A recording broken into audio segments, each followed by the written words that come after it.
वाहेगुरु जी का खालसा वाहेगुरु जी की फतेह। सत्कारयोग सतगुरां दी साजी नवाजी गुरु प्यारी गुरु सवारी साध संगत जी, जुगो जुग अटल गुरता गदी के सुभाएमान। दसां पातशाहियां दी आत्मक जोत बाणी गुरु शब्द गुरु धन धन साहिब श्री गुरु ग्रंथ साहिब महाराज सच्चे पातशाह जी की किरपा रहमत का सदका शाम दे वेले सतगुरु सच्चे पातशाह जी के पवित्र स्थान गुरुद्वारा शहीद बाबा निहाल सिंह जी नगर तलन विखे सतगुरु साहब जी ने खुले दर्शन दीदारे संगतां नूं बख्शिश कीते हैं। अमृत वेले तो लैके हुण तक बेअंत संगतां ने गुरु चरनां विच हाज़री भरी है। संध्या के सजे दीवाना विच गुरु की रब्बी बाणी का मनोहर कीर्तन रागी सिंघां ने संगतां नूं सरवण करवाया। उपरंत रहरास साहिब का पाठ नित्ता प्रति के नियम के मुताबिक गुरु की हाज़र हजूरी विच गुरु के ग्रंथी सिंघां ने कीता है। लड़ीवार कथा इतिहास की जो आप नित्ता प्रति गुरु कृपा द्वारा विचारते हाँ, सुनते हाँ, पढ़ते हाँ। प्यारे भाई दया सिंह जी सतगुरु श्री गुरु गोबिंद सिंह साहब महाराज सच्चे पातशाह जी का हुक्म मन के गुरु की संगतां के सवालों के उत्तर दे रहे हैं। बहुत सारे संगतां के शंकियां नूं निवृत्त कर रहे हैं। सो बीते कल आप सरवण किया कि प्यारे भाई दया सिंह जी ने दसिया कि जो पार ब्रह्म परमेश्वर है, आत्म है, साडा सब का मूल स्रोत है, वो सजाती विजाती स्वैगत भेद तो रहत है। सजाती कहते हैं उस जाति का कोई होर होना, जिमें एक दरख्त वर्गा दूसरा दरख्त हुंदा है, पर ब्रह्म वर्गा होर कोई दूसरा ब्रह्म नहीं है। इस तरह विजाती जिमें एक दरख्त है तो उहदे कोल कोई वड्डा पत्थर पहाड़ है। हरे भरे दरख्त के कोल कोमल टहण या कोमल पत्तियां वाले दरख्त कोल भारा ठोस पत्थर पहाड़ है, ये विजाती है। इस तरह वो ब्रह्म जिस प्रकार का भी है उस दे बराबर का या उस तो वक्री जाति का कोई होर ब्रह्म नहीं है। इस तरह स्वैगत भेद कि जिमें अपने शरीर के वक्रे वक्रे अंग होंदे आ जां संसार दे विच बहुत सारे मनुख है, तो सतगुरु सच्चे पातशाह जी की बाणी का फरमान है, अकाल पुरख वाहिगुरू जी ने जिहड़ी सृष्टि साजी है कोई दूजे वर्गा नहीं बनाया, कोई न किसी ही जिहा उपाया। एक मनुख दूजे मनुख नाल मिलदा जुलदा नहीं। जां सिर्फ अपने शरीर की गल करिए, एक मनुख के अंग जिहड़े है उन्हां दी बनावट भी वक्री वक्री है। पैर होर तरह के हैं, हत्थ होर तरह के हैं, बाहां होर तरह दियां, लत्तां होर तरह दियां, गर्दन तो उपरी हिस्सा चेहरा मोहरा होर तरह का है, गर्दन तो हेठला धड़ होर तरह का है। सो एक दूजे के नाल अंग प्रतंग मिलते नहीं। इनू कहते ने स्वैगत भेद। सो पार ब्रह्म परमेश्वर क्योंकि निरंकार है, उसका आकार ही कोई नहीं, तो ये सवाल ही पैदा नहीं होंदा कि उहदे वर्गा कोई होर होवे जां उहदे अपने शरीर दे विच अपने तन दे विच स्वैगत भेद होवे। सो वो पार ब्रह्म वाहिगुरू परमेश्वर जो ब्रह्म है वो सजाती विजाती स्वैगत भेद तो रहत है। इस प्रकार वो जदों मन की बिरती उस पार ब्रह्म परमेश्वर के नाल मिलती है ਤਾਂ ਜਨਮ ਮਰਨ ਦੇ ਸੰਕਟਾਂ ਤੋਂ ਦੂਰ ਹੋ ਜਾਂਦੀ ਹੈ। ਖਟ ਪ੍ਰਮਾਣਾਂ ਦੁਆਰਾ ਭਾਈ ਦਇਆ ਸਿੰਘ ਜੀ ਨੇ ਸੋ ਵਿਧੀ ਪੱਖ ਤੋਂ ਸਿੱਧ ਕੀਤਾ ਹੈ ਉਹ ਪਰਮਾਤਮਾ ਦਾ ਰੂਪ ਕਿਸ ਤਰ੍ਹਾਂ ਦਾ ਹੈ। 6 ਪ੍ਰਮਾਣ ਦੱਸੇ, ਪ੍ਰਤੱਖ ਪ੍ਰਮਾਣ, ਅਨੁਮਾਨ ਪ੍ਰਮਾਣ। ਸੋ ਇਸੇ ਪ੍ਰਕਾਰ ਹੀ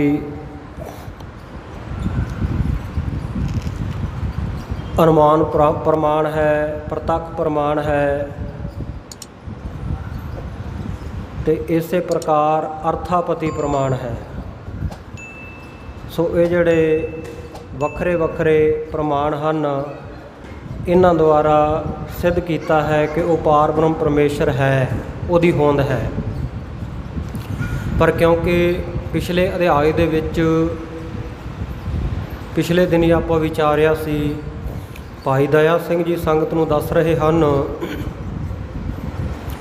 ਕਿ ਉਹ ਜੋ ਬ੍ਰਹਮ ਹੈ ਇਹਨਾਂ ਪ੍ਰਮਾਣਾਂ ਦੇ ਵਿਸ਼ੇ ਨਹੀਂ ਹੈ।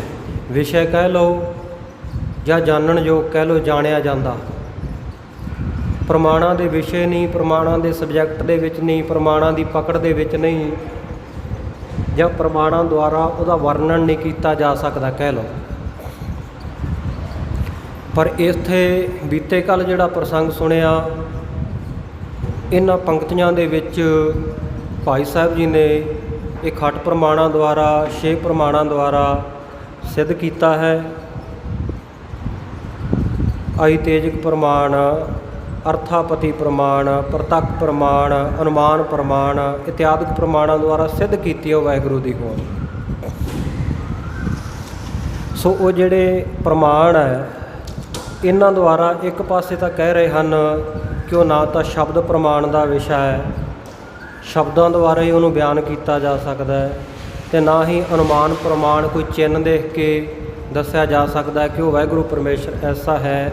ਕਿਉਂਕਿ ਚੱਕਰ ਚਿਹਨ ਅਰ ਵਰਨ ਜਾਤ ਅਰ ਪਾਤ ਨਹਿਨ ਜਿਹੇ, ਚੱਕਰ ਚਿਹਨ ਤੋਂ ਤਾਂ ਉਹ ਨਿਆਰਾ ਹੈ, ਨਿਰੰਕਾਰ ਸਰੂਪ ਹੈ।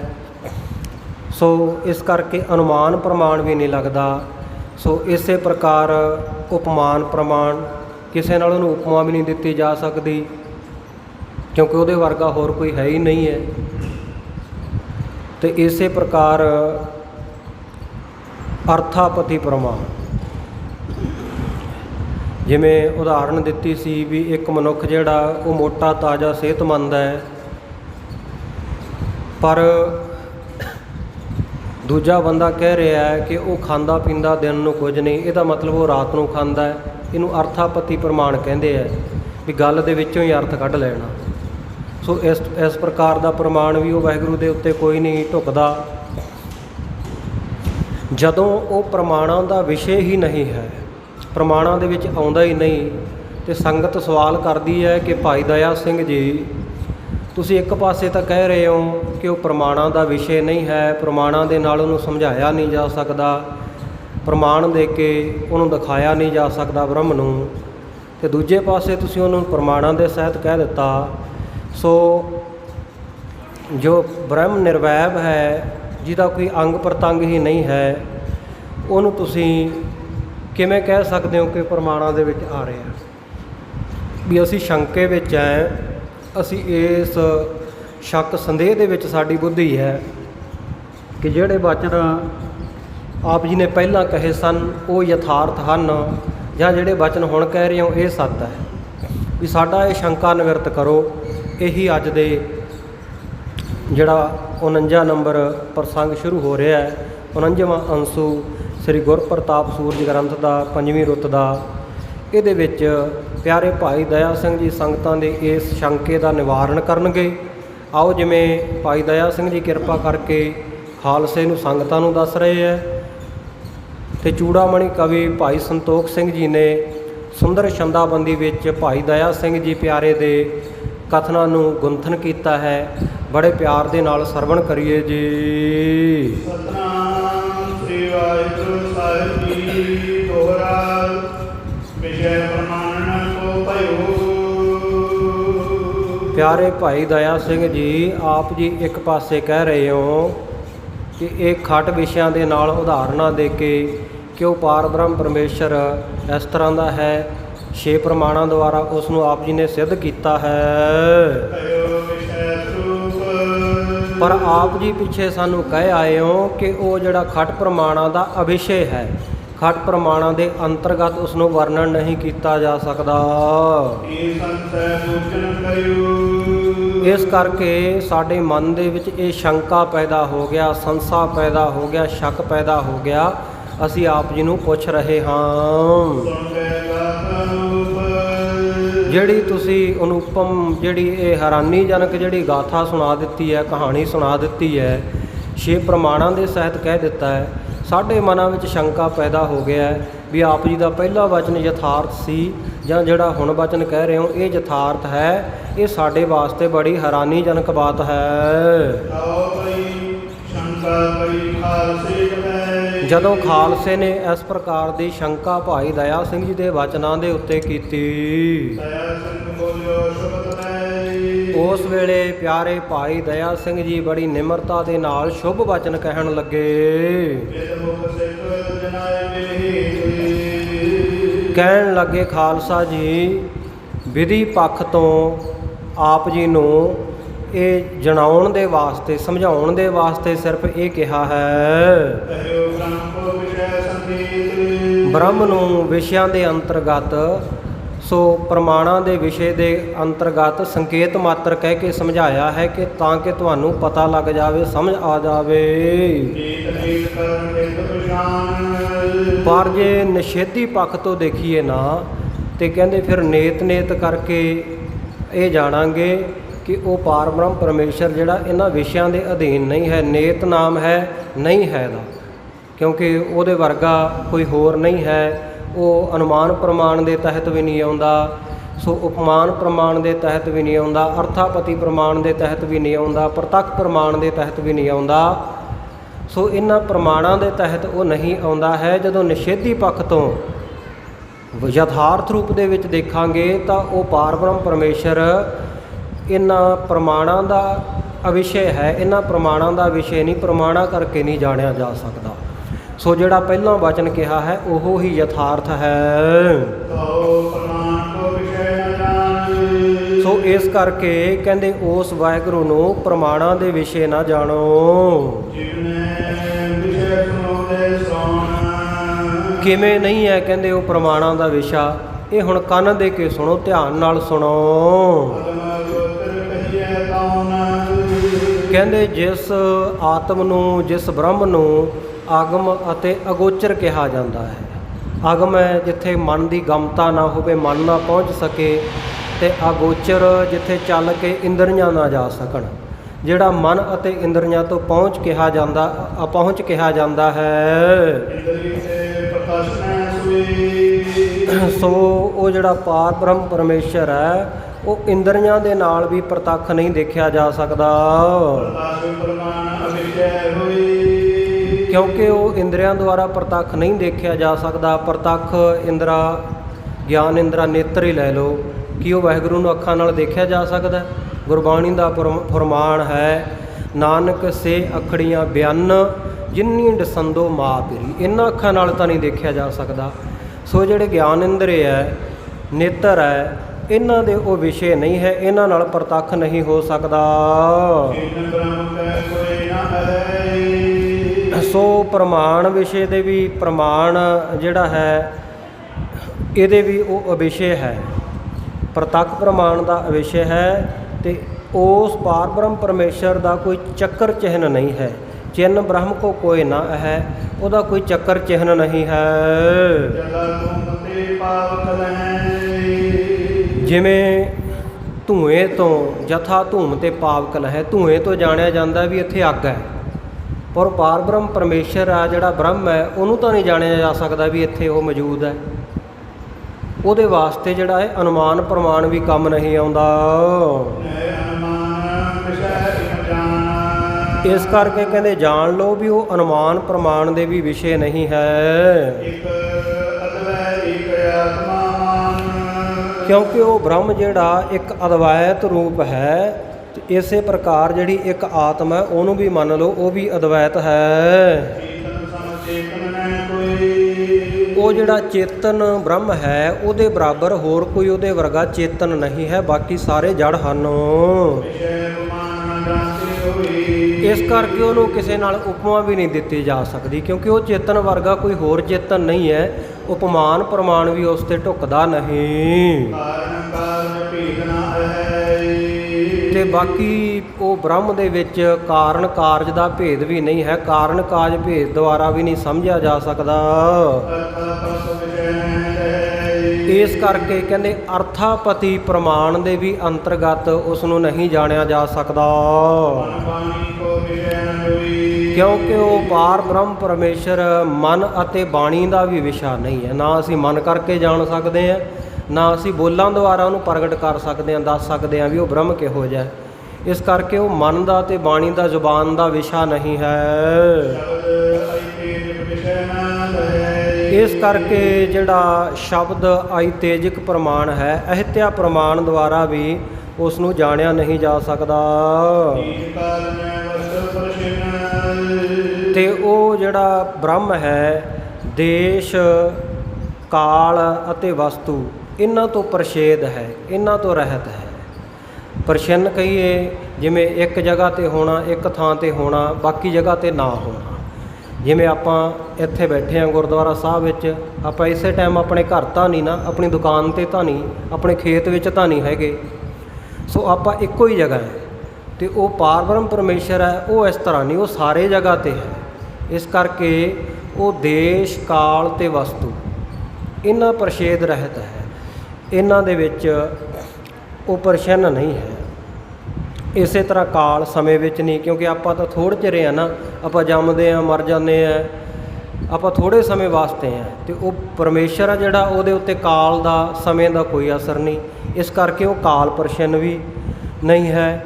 ਔਰ ਇਸੇ ਤਰ੍ਹਾਂ ਵਸਤੂ ਪ੍ਰਛਿੰਨ ਅਤੇ ਦੇਸ਼ ਪ੍ਰਛਿੰਨ। ਵਸਤੂ ਜਿਵੇਂ ਆਪਾਂ ਇੱਥੇ ਹੈਗੇ ਆ, ਦੂਜੀ ਜਗ੍ਹਾ ਨਹੀਂ ਹੈਗੇ, ਇਸ ਦੇਸ਼ ਵਿੱਚ ਹੈਗੇ ਆ ਦੂਜੀ, ਉਹ ਸਾਰੇ ਜਗ੍ਹਾ ਦੇ ਉੱਤੇ ਉਹ ਵਿਆਪਕ ਹੈ। ਦੇਸ਼ ਕਾਲ ਵਸਤੂ ਪ੍ਰਛੇਦ ਰਹਿਤ ਹੈ। ਬਾਕੀ ਉਹ ਜਿਹੜਾ ਪਾਰ ਬ੍ਰਹਮ ਪਰਮੇਸ਼ਰ ਹੈ, ਇੱਕ ਆਤਮਾ ਆਨੰਦ ਹੈ ਅਤੇ ਅਭਿੰਨ ਕਹੀਏ ਸਾਰਿਆਂ ਤੋਂ ਵੱਖਰਾ ਹੈ। ਕੋਈ ਐਸਾ ਦੇਸ਼ ਨਹੀਂ ਜਿੱਥੇ ਉਹਦੀ ਹੋਂਦ ਨਹੀਂ ਹੈ, ਉਹ ਤਾਂ ਸਾਰੇ ਥਾਂ 'ਤੇ ਵਿਆਪਕ ਹੈ। ਕਹਿੰਦੇ ਚੇਤਨ ਬ੍ਰਹਮ ਜਿਹ ਨਹੀਂ ਜਿੱਥੇ ਨਹੀਂ ਹੈ ਕਹੋ। ਕਿੱਥੇ ਨਹੀਂ ਹੈ? ਉਹ ਤਾਂ ਕਹਿੰਦੇ ਸਭ ਜਗ੍ਹਾ 'ਤੇ ਹੀ ਹੈ।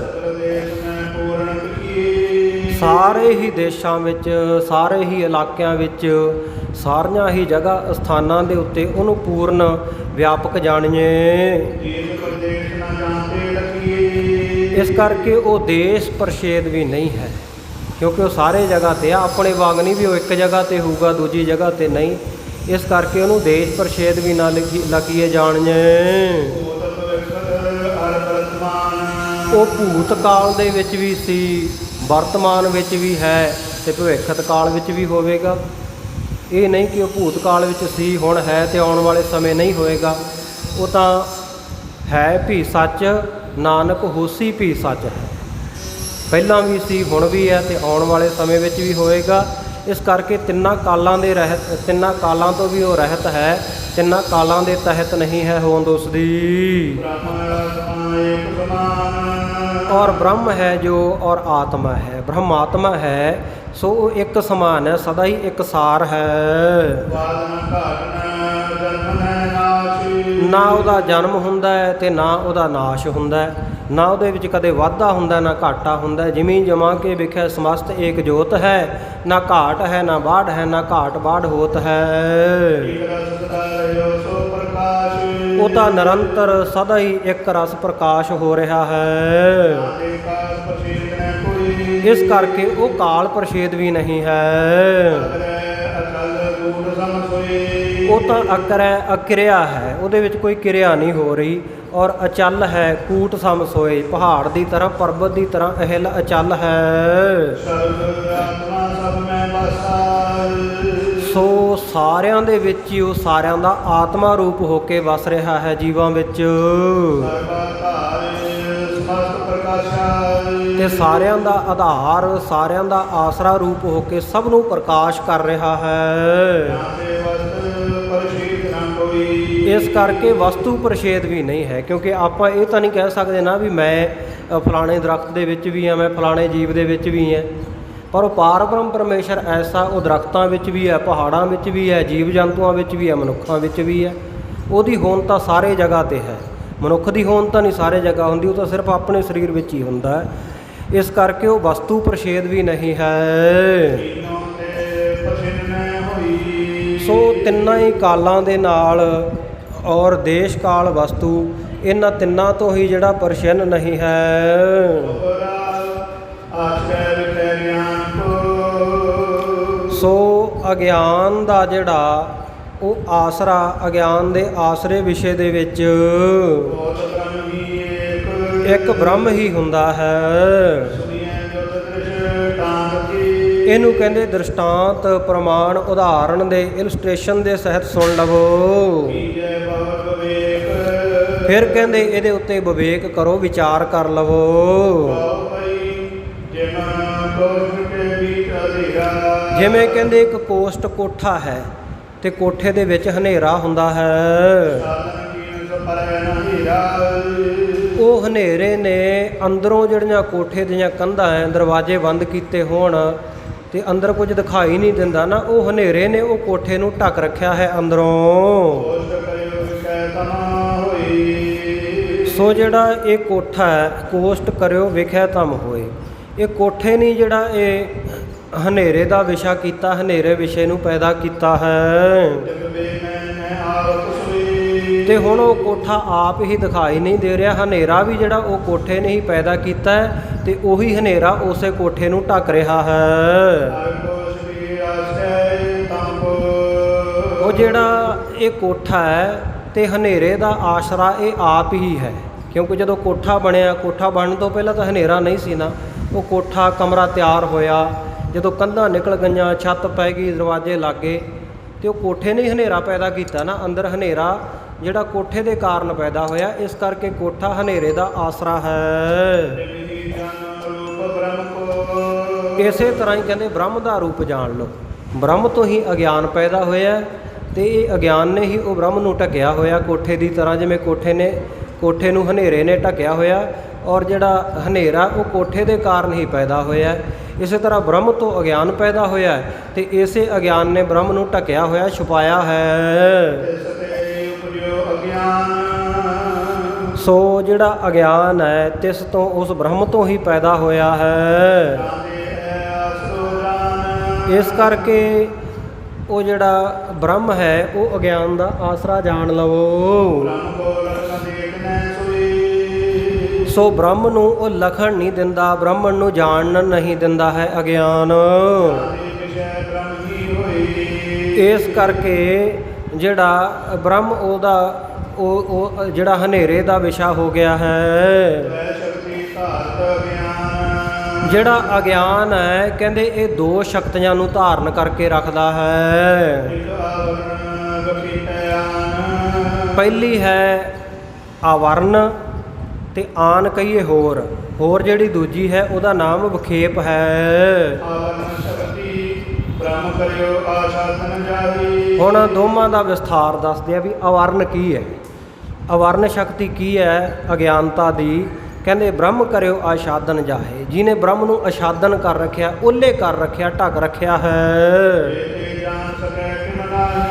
ਜਿਸ ਅਗਿਆਨ ਦੇ ਕਰਕੇ, ਅਗਿਆਨ ਦੇ ਆਵਰਨ ਦੇ ਕਰਕੇ, ਆਵਰਨ ਨਾਮ ਹੈ ਪਰਦੇ ਦਾ। ਸੋ ਜਿਸ ਪਰਦੇ ਦੇ ਕਰਕੇ ਬ੍ਰਹਮ ਨੂੰ ਦੇਖਿਆ ਨਹੀਂ ਜਾ ਸਕਦਾ, ਜਾਣਿਆ ਨਹੀਂ ਜਾ ਸਕਦਾ। ਇਹ ਕਹਿੰਦੇ ਜਿਹੜੀ ਆਵਰਨ ਸ਼ਕਤੀ ਹੈ, ਪਰਦਾ ਪੈ ਗਿਆ ਬ੍ਰਹਮ ਦੇ ਵਿੱਚ ਅਗਿਆਨਤਾ ਦੇ ਕਾਰਨ, ਇਹ ਸ਼ਕਤੀ ਕਹਿੰਦੇ ਬੜੀ ਦ੍ਰਿੜ ਹੈ, ਬੜੀ ਪੱਕੀ ਸ਼ਕਤੀ ਹੈ। ਕਹਿੰਦੇ ਜਿਸ ਦੇ ਹੁੰਦਿਆਂ ਜੀਵ ਜਗ ਬਹਿ, ਇਹ ਆਵਰਨ ਦੇ ਹੁੰਦਿਆਂ, ਭਰਮ ਦਾ ਪਰਦਾ ਹੁੰਦਿਆਂ ਜਿਹੜਾ ਜੀਵ ਹੈ ਸੰਸਾਰ ਦੇ ਵਿੱਚ ਰੁੜ ਰਿਹਾ ਹੈ।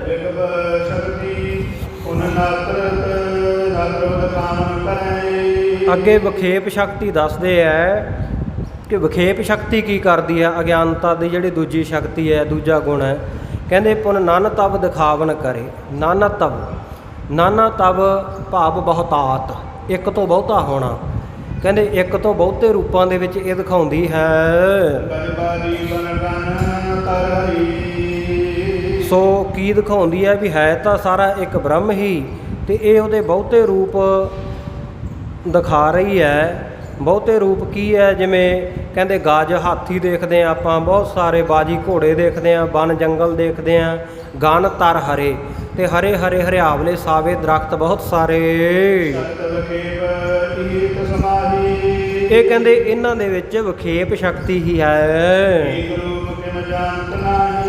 ਸੋ ਕਿਵੇਂ ਵੀ ਕਿਸੇ ਤਰ੍ਹਾਂ ਵੀ ਇੱਕ ਰੂਪ ਨਹੀਂ ਜਾਣਦੀ, ਹੈ ਤਾਂ ਬ੍ਰਹਮ ਹੀ ਸਾਰਿਆਂ ਦੇ ਵਿੱਚ, ਦਰਖਤਾਂ ਦੇ ਵਿੱਚ ਵੀ, ਘੋੜਿਆਂ ਵਿੱਚ ਵੀ, ਹਾਥੀਆਂ ਵਿੱਚ ਵੀ, ਜੀਵ ਜੰਤੂਆਂ ਵਿੱਚ ਵੀ, ਮਨੁੱਖਾਂ ਵਿੱਚ ਵੀ। ਪਰ ਇਹ ਅਗਿਆਨਤਾ ਦਾ ਜਿਹੜੀ ਵਿਖੇਪ ਸ਼ਕਤੀ ਹੈ, ਉਹਦੇ ਕਰਕੇ ਆਪਾਂ ਸਭ ਕਾਸੇ ਨੂੰ ਵੱਖਰਾ ਵੱਖਰਾ ਜਾਣ ਰਹੇ ਹਾਂ। ਸੋ ਕਹਿੰਦੇ ਸ਼ਰਾਵਣ ਜਿਹੜਾ ਪਰਮੇਸ਼ਰ ਦੇ ਬਚਨਾਂ ਨੂੰ ਜਾਂ ਖਟ ਪ੍ਰਕਾਰ ਦੇ ਲਿੰਗਾਂ ਦੇ ਚਿੰਨ੍ਹਾਂ ਦੇ ਸਮੇਤ ਜਿਹੜਾ ਸ਼ਰਾਵਣ ਆਪਾਂ ਪਿੱਛੇ ਵਿਚਾਰਿਆ ਸੀ, ਉਹਦੇ ਸਹਿਤ ਸੁਣਨਾ ਤੇ ਮੰਨਣ, ਜੋ ਸੁਣਿਆ ਉਹਨੂੰ ਵਾਰ-ਵਾਰ ਵਿਚਾਰਨਾ, ਤੇ ਇਸੇ ਪ੍ਰਕਾਰ ਪੰਜ ਬਿਰਤੀਆਂ ਤੋਂ ਪਾਸੇ ਹੋ ਕੇ ਵਾਰ-ਵਾਰ ਉਸ ਨੂੰ ਵਿਚਾਰ ਲੈਣਾ, ਤੇ ਨਿਧਿਆਸਣ ਜੋ ਵਿਚਾਰਿਆ ਹੈ, ਜੋ ਸੁਣਿਆ ਹੈ, ਉਹਦੇ ਵਿੱਚ ਬਾਰ-ਬਾਰ ਮਨ ਦੀ ਬਿਰਤੀ ਨੂੰ ਜੋੜ ਕੇ ਧਿਆਨ ਲਾਉਣਾ। ਸੋ ਇਹਨਾਂ ਦੇ ਨਾਲ ਜਦੋਂ ਕਹਿੰਦੇ ਉਹ ਬ੍ਰਹਮ ਸਾਖਿਆਤ ਪ੍ਰਗਟ ਹੋ ਜਾਂਦਾ ਹੈ, ਸ੍ਰੇਸ਼ਟ ਬ੍ਰਹਮ, ਉਸ ਵੇਲੇ ਕਹਿੰਦੇ ਜਿਹੜੀਆਂ ਤ੍ਰੈ ਗੁਣ ਅਤੇ ਤੀਨ ਅਵਸਥਾ, ਤ੍ਰੈ ਗੁਣ ਰਜੋ ਗੁਣ, ਸਤੋ ਗੁਣ ਤੇ ਤਮੋ ਗੁਣ, ਤੇ ਤਿੰਨੇ ਪ੍ਰਕਾਰ ਦੀਆਂ ਅਵਸਥਾਵਾਂ ਜਾਗਰਤੀ, ਸੁਖੋਪਤੀ ਤੇ ਸੁਪਨ, ਇਹਨਾਂ ਸਾਰੀਆਂ ਨੂੰ ਛੱਡ ਕੇ ਥਿਰੀ ਕਹੀਏ ਸਥਿਤ ਹੋ ਜਾਂਦੀ ਹੈ, ਠਹਿਰ ਜਾਂਦੀ ਹੈ, ਟਿਕ ਜਾਂਦੀ ਹੈ ਬਿਰਤੀ ਚੱਲ ਕੇ ਤੁਰਿਆ ਔਰ, ਤੁਰਿਆ ਪਦ ਦੇ ਵਿੱਚ। ਜਦੋਂ ਕਹਿੰਦੇ ਇਸ ਆਨੰਦ ਸਰੂਪ ਆਤਮ ਦੇ ਵਿੱਚ, ਬ੍ਰਹਮ ਦੇ ਵਿੱਚ ਇਹ ਬਿਰਤੀ ਦੀ ਥਿਰਤਾ ਹੋ ਜਾਂਦੀ ਹੈ, ਟਿਕ ਜਾਂਦੀ ਹੈ ਬਿਰਤੀ। ਫਿਰ ਕਹਿੰਦੇ ਜਿੱਥੇ ਕਿਤੇ ਇੱਕੋ ਹੀ ਰੂਪ ਹੋ ਜਾਂਦਾ ਹੈ, ਸਭ ਗੋਬਿੰਦ ਹੈ, ਸਭ ਗੋਬਿੰਦ ਹੈ, ਸਾਰੇ ਥਾਂ ਉਹ ਗੋਬਿੰਦ ਹੀ ਦਿਖਾਈ ਦਿੰਦਾ, ਗੋਬਿੰਦ ਬਿਨ ਨਹੀਂ ਕੋਈ। ਸਾਰੇ ਥਾਂ ਬ੍ਰਹਮ ਪਸਾਰਿਓ ਭੀਤਰ, ਸਾਰੇ ਥਾਂ ਉਹ ਬ੍ਰਹਮ ਹੀ ਦਿਖਾਈ ਦੇਣ ਲੱਗ ਪੈਂਦਾ ਹੈ। ਐਸੀ ਬਿਰਤੀ ਹੋ ਜਾਂਦੀ ਹੈ ਏਕਤਾ ਵਾਲੀ। ਸੋ ਜਿਹੜੇ ਇਹ ਦੋਨੇ ਸ਼ਕਤੀਆਂ ਅਗਿਆਨ ਦੀਆਂ, ਆਵਰਨ ਅਤੇ ਵਿਖੇਪ, ਇਹਨਾਂ ਦੇ ਸਮੇਤ ਬ੍ਰਹਮ ਸਰੋਤਰੀ, ਬ੍ਰਹਮ ਨੇਸ਼ਟੀ ਸਤਿਗੁਰੂ ਸੱਚੇ ਪਾਤਸ਼ਾਹ ਜੀ ਦੇ ਬਚਨਾਂ ਦੇ ਨਾਲ ਕਹਿੰਦੇ ਇਹਨਾਂ ਦੋਵਾਂ ਦੀ ਹੀ ਅਗਿਆਨ ਦੇ ਸਮੇਤ ਦੋਨਾਂ ਸ਼ਕਤੀਆਂ ਦੀ ਹਾਨੀ ਹੋ ਜਾਂਦੀ ਹੈ, ਨਾਸ਼ ਹੋ ਜਾਂਦੀਆਂ ਹਨ। ਫਿਰ ਕਹਿੰਦੇ ਜੀਵ ਅਤੇ ਈਸ਼ ਇਹ ਨਦੀ ਅਤੇ ਵਾਹੇ ਦਾ ਰੂਪ ਹਨ। ਜੀਵ ਜਿਹੜਾ ਹੈ ਉਹ ਵਾਹੜੇ ਨਾਲੇ ਦਾ ਰੂਪ ਹੈ, ਤੇ ਇਸੇ ਪ੍ਰਕਾਰ ਜਿਹੜਾ ਈਸ਼ਵਰ ਹੈ ਸੋ ਉਹ ਕਹਿੰਦੇ ਨਦੀ ਦਾ ਰੂਪ ਹੈ। ਜਦੋਂ ਕਹਿੰਦੇ ਜਾ ਕੇ ਪੈ ਜਾਂਦੇ ਹਨ ਸਮੁੰਦਰ ਦੇ ਵਿੱਚ, ਤੇ ਅਨੂਪ ਫਿਰ ਇਹਨਾਂ ਨੂੰ ਕੋਈ ਉਪਮਾ ਨਹੀਂ ਦਿੱਤੀ ਜਾਂਦੀ, ਵੱਖਰਾਪਣ ਨਹੀਂ ਇਹਨਾਂ ਵਿੱਚ ਕੋਈ ਰਹਿ ਜਾਂਦਾ, ਅਨੂਪ ਹੋ ਜਾਂਦੇ ਆ, ਇਹਨਾਂ ਦਾ ਆਪਣਾ ਨਾਮ ਨਹੀਂ ਰਹਿੰਦਾ, ਸਮੁੰਦਰ ਰੂਪ ਹੀ ਹੋ ਜਾਂਦੇ ਹਨ। ਸੋ ਇਹ ਜਿਵੇਂ ਜਪਜੀ ਸਾਹਿਬ ਦੇ ਵਿੱਚ ਆਪਾਂ ਪੜ੍ਹਦੇ ਹਾਂ, ਨਦੀਆਂ ਅਤੇ ਵਾਹ ਪਵਹਿ ਸਮੁੰਦ ਨਾ ਜਾਣੀਆ ਹੈ, ਸਮੁੰਦ ਸਾਹਾ ਸੁਲਤਾਨ ਗਿਰਹਾ ਸੇਤੀ ਮਾਲਤਾ।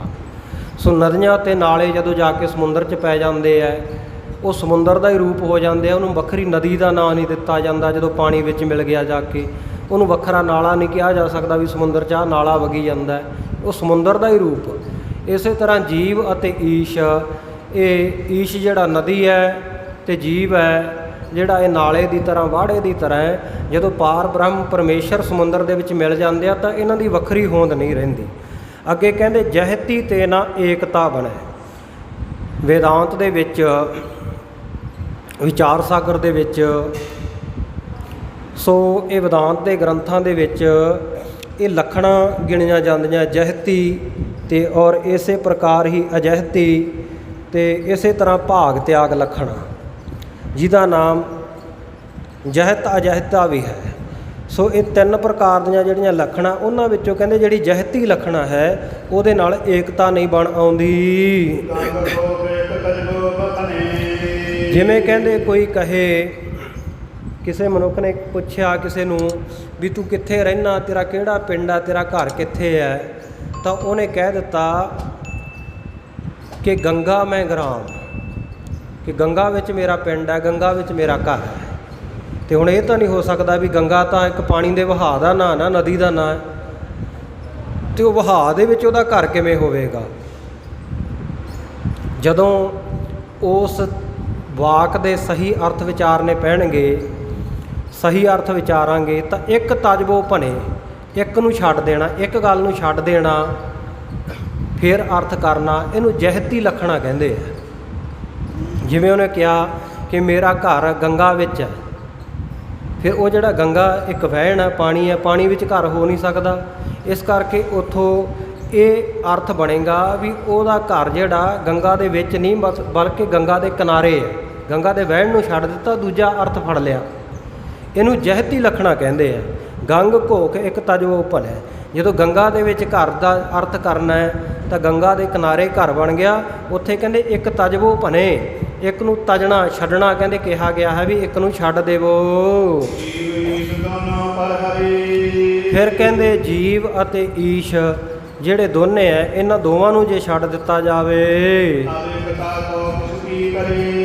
ਫਿਰ ਕਹਿੰਦੇ ਏਕਤਾ ਕਿਹਦੀ ਹੋਵੇਗੀ, ਕਿਉਂਕਿ ਏਕਤਾ ਤਾਂ ਦੋ ਦੀ ਹੋਣੀ ਹੈ ਨਾ। ਜਦੋਂ ਰਹੀ ਇੱਕ ਗਿਆ ਤੇ ਫਿਰ ਏਕਤਾ ਵਾਲੀ ਗੱਲ ਕਿੱਥੇ ਰਹੇਗੀ। ਜੀਵ ਅਤੇ ਈਸ਼ ਜੇ ਦੋਵਾਂ ਨੂੰ ਛੱਡ ਦਿੱਤਾ ਤੇ ਏਕਤਾ ਕਿਸੇ ਤਰ੍ਹਾਂ ਬਣ ਨਹੀਂ ਸਕਦੀ। ਫਿਰ ਕਹਿੰਦੇ ਜਿਹੜਾ ਇੱਕ ਜਹਿਤੀ ਹੁੰਦਾ, ਦੂਸਰਾ ਹੁੰਦਾ ਅਜਹਿਤੀ ਲੱਖਣ। ਕਹਿੰਦੇ ਅਜਹਿਤੀ ਲੱਖਣ ਨੂੰ ਗ੍ਰਹਿਣ ਕਰਨ ਵਿੱਚ ਕਹਿੰਦੇ ਫਿਰ ਵੀ ਅਰਥ ਨਹੀਂ ਬਣ ਸਕਦਾ। ਸੁਣ ਲਓ, ਸ਼ਰਵਣ ਦੇ ਵਿੱਚ ਕੰਨਾਂ ਰਾਹੀਂ ਕਹਿੰਦੇ ਧਿਆਨ ਦੇ ਨਾਲ ਸੁਣੋ। ਜੀਵ ਅਤੇ ਈਸ਼ ਜਦੋਂ ਦੋਵਾਂ ਨੂੰ ਰੱਖੀਏ ਤੇ ਹੋਰ ਜਿਹੜਾ ਹੈ ਅਰਥ ਹੈ ਉਹਨੂੰ ਗ੍ਰਹਿਣ ਕਰਨ ਦੀ ਜਿਹੜੀ ਅਭਿਲਾਖਾ, ਜਿਹੜੀ ਕੀ ਅਭਿਲਾਖਾ ਹੈ, ਸੋ ਦੋਵਾਂ ਦੇ ਨਾਲ ਵੀ ਅਰਥ ਸਿੱਧ ਨਹੀਂ ਹੁੰਦਾ। ਉਸ ਵੇਲੇ ਕਹਿੰਦੇ ਫਿਰ ਸਤਿਗੁਰਾਂ ਨੇ ਬ੍ਰਹਮ ਸਰੋਤਰੀ ਬ੍ਰਹਮ ਨੇਸ਼ਠੀ ਸਤਿਗੁਰਾਂ ਨੇ ਤ੍ਰਿਤੀ ਪੱਖ ਜੋਵਾ, ਇੱਕ ਤੀਜਾ ਪੱਖ ਦੱਸਿਆ ਹੈ।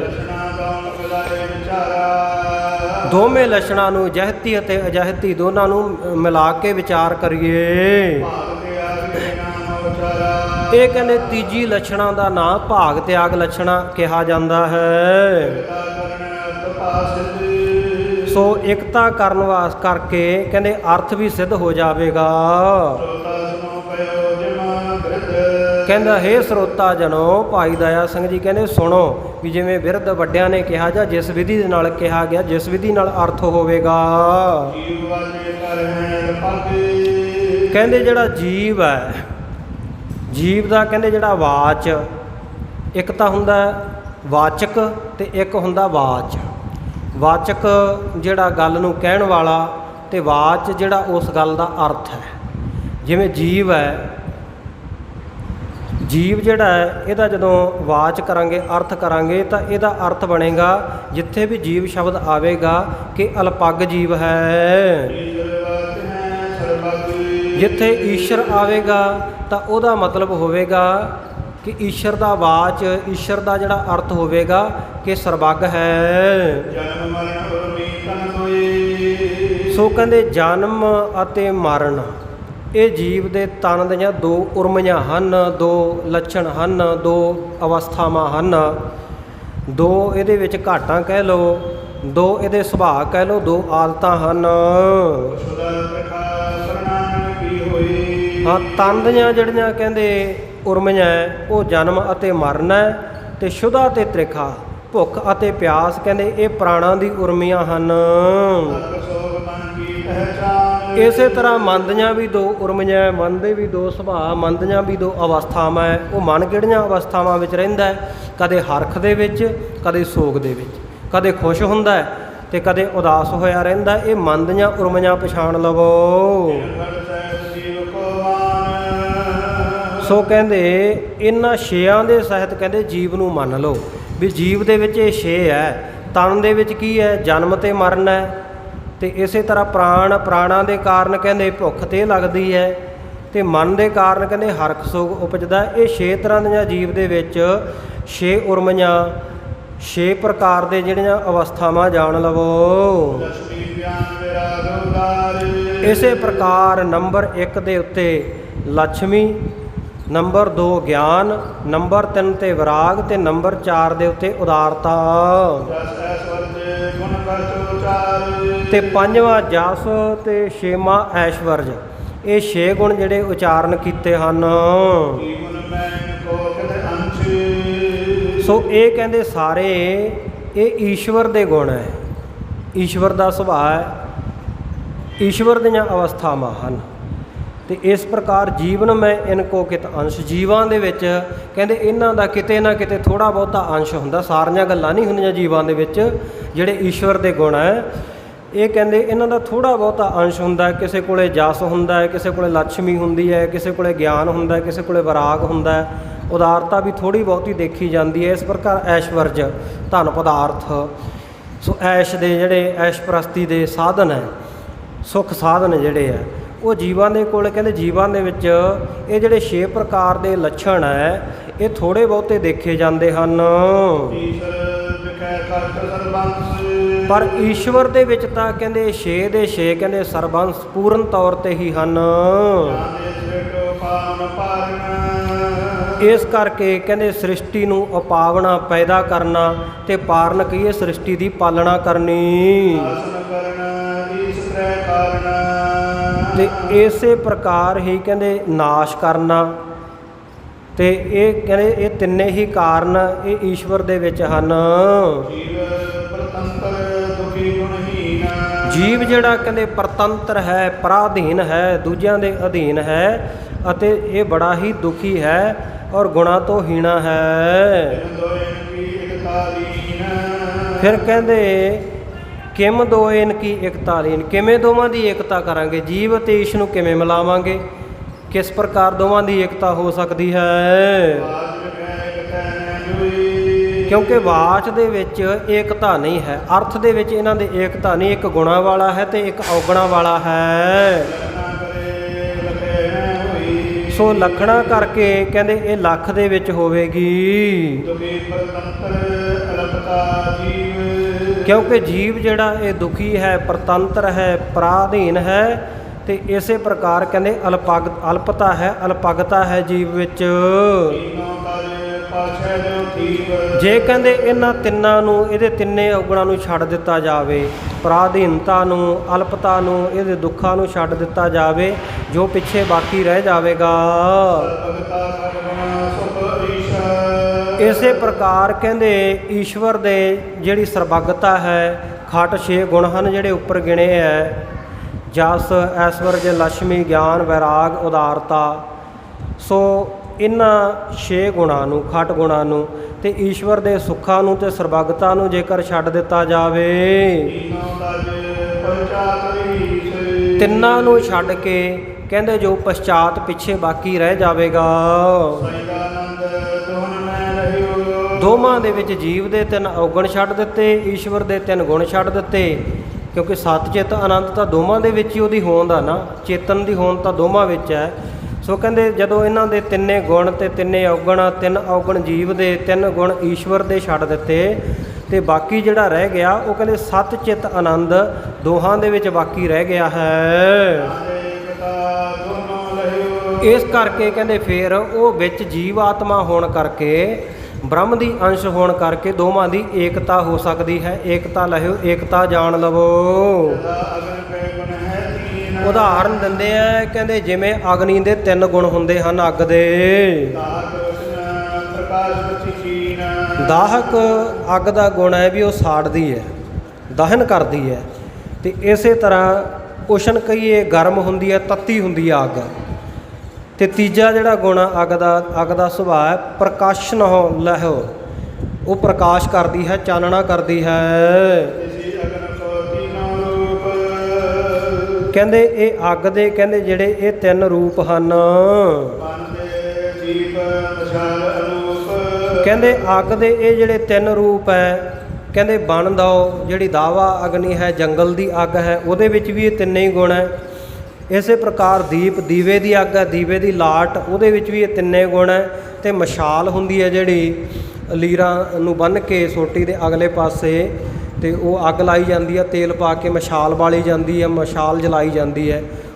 ਸੋ ਕਹਿੰਦੇ ਇਹ ਤਿੰਨ ਰੂਪ ਆ ਅੱਗ ਦੇ। ਇੱਕ ਤਾਂ ਹੈ ਜੰਗਲ ਦੀ ਅੱਗ, ਇੱਕ ਹੈ ਦੀਵੇ ਦੀ ਅੱਗ, ਅਤੇ ਇੱਕ ਹੈ ਮਸ਼ਾਲ ਦੀ ਅੱਗ।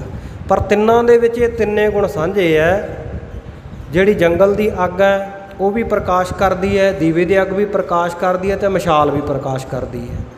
ਇਸੇ ਤਰ੍ਹਾਂ ਜੰਗਲ ਦੀ ਅੱਗ ਵੀ ਤੱਤੀ ਹੈ, ਦੀਵੇ ਦੀ ਲਾਟ ਵੀ ਤੱਤੀ ਹੈ, ਅਤੇ ਜਿਹੜੀ ਮਸ਼ਾਲ ਦੀ ਅੱਗ ਹੈ ਉਹ ਵੀ ਤੱਤੀ ਹੈ। ਅਤੇ ਤੀਜਾ ਗੁਣ ਕੀ ਹੈ ਇਹਨਾਂ ਦਾ ਜਿਹੜਾ ਮਿਲਦਾ ਵੀ ਇਹ ਤਿੰਨੇ ਹੀ ਚਾਨਣਾ ਕਰਦੀਆਂ। ਸੋ ਇਹ ਤਿੰਨੇ ਇਹਨਾਂ ਤਿੰਨਾਂ ਦੇ ਵਿੱਚ ਸਾਂਝੇ ਰੂਪ ਹਨ। ਤਿੰਨੇ ਗੁਣ ਹਨ ਤਿੰਨੇ ਰੂਪਾਂ ਦੇ ਵਿੱਚ।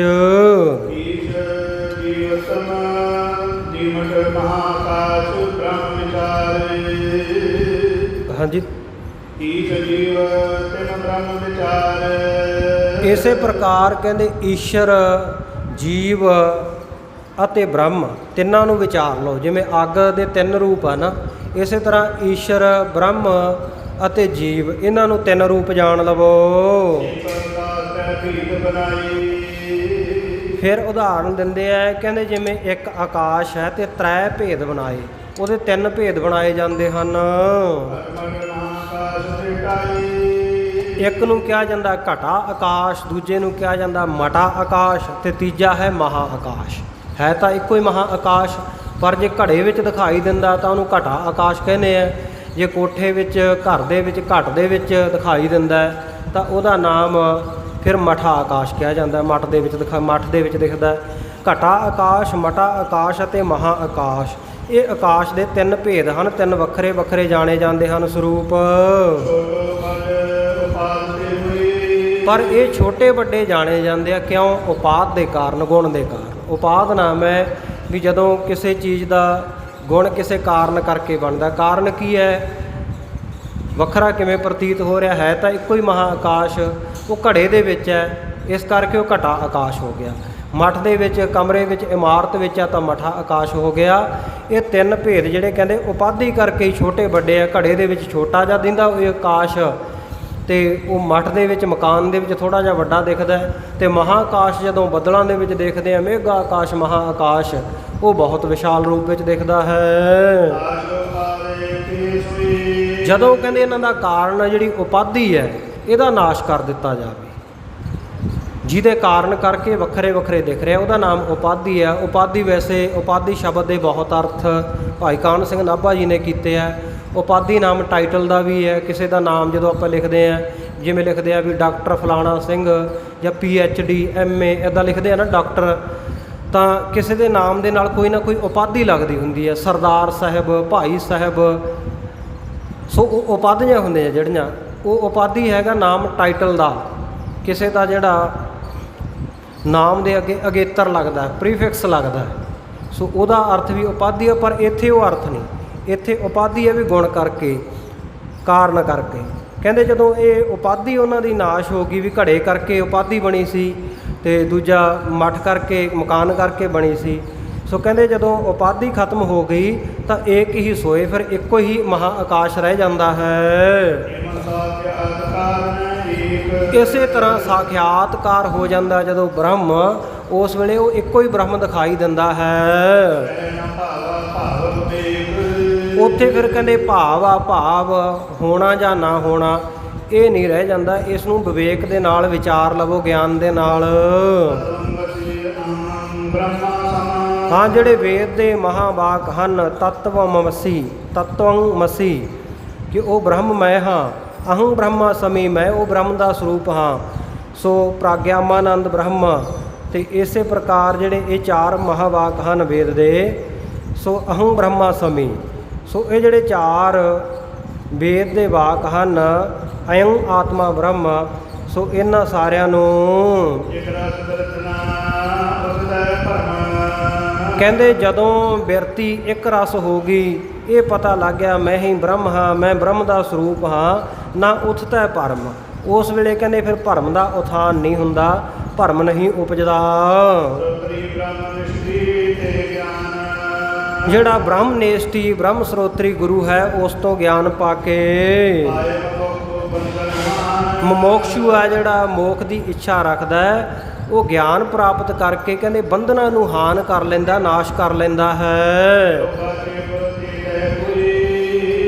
ਜਿਹੜੇ ਕਹਿੰਦੇ ਕੱਚੇ ਗੁਰੂ ਹੈ, ਜਿਹੜਾ ਕੋਈ ਕੱਚੇ ਗੁਰੂ ਦੇ ਧੱਕੇ ਚੜ੍ਹ ਜਾਂਦਾ ਹੈ, ਕੱਚੇ ਗੁਰੂਆਂ ਦੇ ਵੱਸ ਪੈ ਜਾਂਦਾ ਹੈ, ਉਹਨਾਂ ਤੋਂ ਨਹੀਂ ਕਹਿੰਦਾ ਕੋਈ ਪ੍ਰਾਪਤੀ ਕਰ ਸਕਦਾ। ਕੱਚੇ ਗੁਰ ਤੇ ਮੁਕਤ ਨਾ ਹੁਆ, ਕੱਚੇ ਗੁਰੂ ਤੋਂ ਨਹੀਂ ਮੁਕਤੀ ਦੀ ਪ੍ਰਾਪਤੀ, ਬੰਧਨਾਂ ਦਾ ਨਾਸ਼ ਕਰਵਾ ਸਕਦਾ।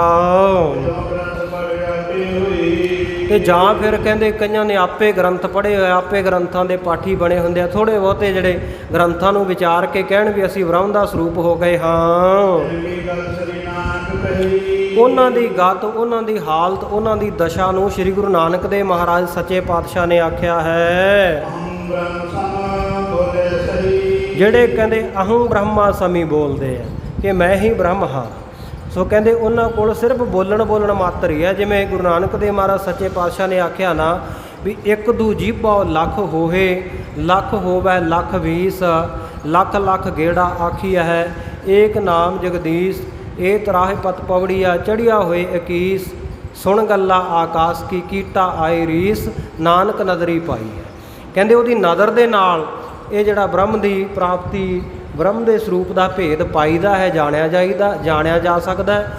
ਪਰ ਜਿਹੜੇ ਕਹਿੰਦੇ ਰੀਸੋ ਰੀਸੀ, ਸੁਣ ਗੱਲਾ ਆਕਾਸ਼ ਕੀ ਕੀਟਾ ਆਈ ਰੀਸ, ਕੀੜਿਆਂ ਨੂੰ ਜਿਵੇਂ ਰੀਸ ਆ ਜਾਂਦੀ ਹੈ, ਤੇ ਕਹਿੰਦੇ ਉਹ ਜਿਹੜਾ ਕਹਿੰਦੇ ਆ ਫਿਰ ਕਹਿੰਦੇ ਉਹ ਤੇ ਕਹਿੰਦੇ ਕੂੜੇ ਬੰਦੇ ਦੀਆਂ ਨਾ, ਜਿਵੇਂ ਕੂੜੀਆਂ ਗੱਲਾਂ ਹੁੰਦੀਆਂ, ਕੂੜਾ ਕੁੜੀ ਠੀਸ ਹੈ, ਕੂੜੇ ਬੰਦੇ ਦੀਆਂ, ਝੂਠੇ ਬੰਦੇ ਦੀਆਂ ਗੱਪਾਂ ਹੁੰਦੀਆਂ, ਉਹ ਤੇ ਕਹਿੰਦੇ ਗੱਪਾਂ ਮਾਰਨ ਦੇ ਤੁਲ ਹੈ। ਸੋ ਅਹੰ ਬ੍ਰਹਮਾ ਸਮੀ ਸਿਰਫ ਕਹਿੰਦੇ ਬੋਲਣ ਮਾਤਰ ਹੈ, ਜਿਨ੍ਹਾਂ ਕੋਲੇ ਵੀ ਮੈਂ ਬ੍ਰਹਮ ਦਾ ਸਰੂਪ ਹਾਂ ਇਹ ਕਹਿੰਦੇ ਹਨ। ਜਿਨ੍ਹਾਂ ਨੇ ਗਿਆਨ ਅਸਲ ਵਿੱਚ ਪ੍ਰਾਪਤ ਨਹੀਂ ਕੀਤਾ ਗੁਰੂ ਤੋਂ, ਤੇ ਉਹ ਜੇ ਰੀਸ ਕਰਦੇ ਆ ਨਾ, ਰੀਸਾਂ ਕਰੇ ਤਨਾੜੀਆਂ ਜੋ ਸੇਵਾਦਾਰ ਖੜੀਆਂ, ਉਹਨਾਂ ਦੀਆਂ ਰੀਸਾਂ ਕਰਦੇ ਆ, ਪਰ ਕਹਿੰਦੇ ਉਹ ਰੀਸ ਬਣ ਨਹੀਂ ਆਉਂਦੀ, ਉਸ ਅਵਸਥਾ 'ਤੇ ਪਹੁੰਚ ਨਹੀਂ ਸਕਦੇ।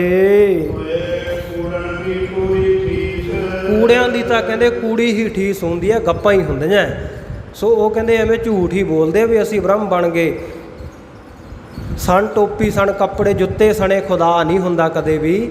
ਸੋ ਉਹ ਤਾਂ ਗੁਰੂ ਦੀ ਕਿਰਪਾ ਹੋਵੇ ਤਾਂ ਹੀ ਕਹਿੰਦੇ ਫਿਰ ਇਸ ਅਵਸਥਾ ਨੂੰ, ਬ੍ਰਹਮ ਗਿਆਨ ਦੀ ਅਵਸਥਾ ਨੂੰ, ਕਿ ਮੈਂ ਉਹ ਬ੍ਰਹਮ ਦਾ ਸਰੂਪ ਹਾਂ, ਇਸ ਨੂੰ ਪ੍ਰਾਪਤ ਕਰੀਦਾ, ਉੱਥੇ ਪਹੁੰਚ ਸਕੀਦਾ ਹੈ। ਸੋ ਅੱਗੇ ਜਿਵੇਂ ਸਤਿਗੁਰੂ ਸੱਚੇ ਪਾਤਸ਼ਾਹ ਕਿਰਪਾ ਕਰਨਗੇ, ਕਥਾ ਆਵੇਗੀ, ਅੱਗੇ ਆਪਾਂ ਸਤਿਗੁਰੂ ਜੀ ਦਾ ਸ਼੍ਰੀ ਮੁਖ ਵਾਕ, ਨਾਨਕ ਗੁਰੂ ਨ ਚੇਤਨੀ ਮਨ ਆਪਣਾ ਸੁਚੇਤ, ਛੁੱਟੇ ਤਿਲ ਬੂਆੜ ਜੋ ਸੁਈਆਂ ਅੰਦਰ ਖੇਤ, ਖੇਤਾ ਅੰਦਰ ਛੁੱਟਿਆ ਕਹੋ ਨਾਨਕ ਸੋ ਨਾਹ, ਫਲੀ ਹੈ ਫੁਲੀ ਹੈ ਬਪੁੜੇ ਭੀ ਤਨ ਵਿੱਚ ਸੁਆਹ। ਇਸ ਪੌੜੀ ਦੇ ਵੀ ਕੱਲ੍ਹ ਨੂੰ ਅਰਥ ਕਰਾਂਗੇ। ਤੇ ਅੱਗੇ ਜਿਵੇਂ ਪ੍ਰਸੰਗ ਆਵੇਗਾ ਭਾਈ ਦਇਆ ਸਿੰਘ ਜੀ ਗੁਰੂ ਕੇ ਸਿੱਖਾਂ ਨੂੰ ਹੋਰ ਉਪਦੇਸ਼ ਦੇਣਗੇ, ਕੱਲ੍ਹ ਦੇ ਦੀਵਾਨ ਦੇ ਵਿੱਚ ਵਿਚਾਰਾਂਗੇ। ਬਾਕੀ ਇਹਨਾਂ ਤੁਕਾਂ ਨੂੰ ਵੀ ਥੋੜ੍ਹਾ ਜਿਹਾ ਹੋਰ ਖੋਲ੍ਹ ਕੇ ਵਿਚਾਰ ਲਵਾਂਗੇ, ਕਿਉਂਕਿ ਹੁਣ ਸਮੇਂ ਦੀ ਸਮਾਪਤੀ ਹੈ। ਵੀ ਕੂੜੇ ਲੋਕ ਆ, ਜਿਹੜੇ ਝੂਠੇ ਲੋਕ ਹੈ, ਉਹ ਰੀਸਾਂ ਕਰਦੇ ਆ, ਅਤੇ ਰੀਸਾਂ ਕਰਨ ਵਾਲਿਆਂ ਦੀ ਹਾਲਤ ਕਿਸ ਤਰ੍ਹਾਂ ਦੀ ਹੁੰਦੀ ਹੈ, ਕਿਵੇਂ ਉਹਨਾਂ ਨੂੰ ਜਨਮ ਮਰਨ ਦੇ ਚੱਕਰਾਂ ਵਿੱਚ ਭਟਕਣਾ ਪੈਂਦਾ ਹੈ, ਇਹ ਆਪਾਂ ਕੱਲ੍ਹ ਦੇ ਦੀਵਾਨ ਵਿੱਚ ਵਿਚਾਰਾਂਗੇ। ਕਥਾ ਵਿਚਾਰ ਦੌਰਾਨ ਹੋਈਆਂ ਬੇਅੰਤ ਭੁੱਲਾਂ ਦੀ ਆਪ ਸਮੂਹ ਸੰਗਤਾਂ ਨੇ ਖਿਮਾ ਬਖਸ਼ਿਸ਼ ਕਰਨੀ। ਗਰੀਬ ਨਵਾਜ਼ ਸੱਚੇ ਪਾਤਸ਼ਾਹ ਕਿਰਪਾ ਕਰਨ, ਸਮਾਤ ਬਖਸ਼ਿਸ਼ ਕਰਨ। ਦੇਹੋ ਸੱਜਣਾ ਸੀਸੜੀਆਂ ਜੋ ਹੋਵੈ ਸਾਹਿਬ ਸਿਓ ਮੇਲ। ਰੀਸ ਹੋਏ ਕੂੜਨ ਕੀ ਕੂਰੀ ਠੀਸ। हे गोविंद हे गोपाल हे दयाल लाल। प्राणनाथ नाथ सखे दीन दर्द निवार। हे समर्थ आगम पूरन मोहे मया तार। अंधकूप महापयाना नानक पार उतार। वाहिगुरु जी का खालसा वाहिगुरु जी की फतेह।